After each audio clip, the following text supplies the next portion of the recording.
Jadi tidak usah khawatir. Kenapa? Karena memang tujuannya bukan soal nengok 5 tahun terakhir, 10 tahun terakhir, 15 tahun terakhir, bukan. Tujuannya adalah kita tiap 5 tahunan berhenti sejenak, menentukan arah, menentukan siapa yang ditugaskan memimpin regu ini lagi dalam 5 tahun ke depan. Sama seperti kalau kita sebuah pengembaraan.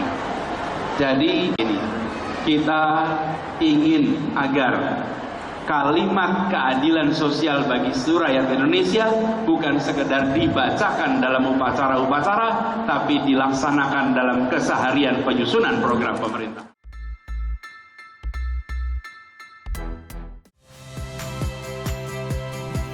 Saya Yasir Neneama. Saksikan program-program Kompas TV melalui siaran digital, pay TV, dan media streaming lainnya.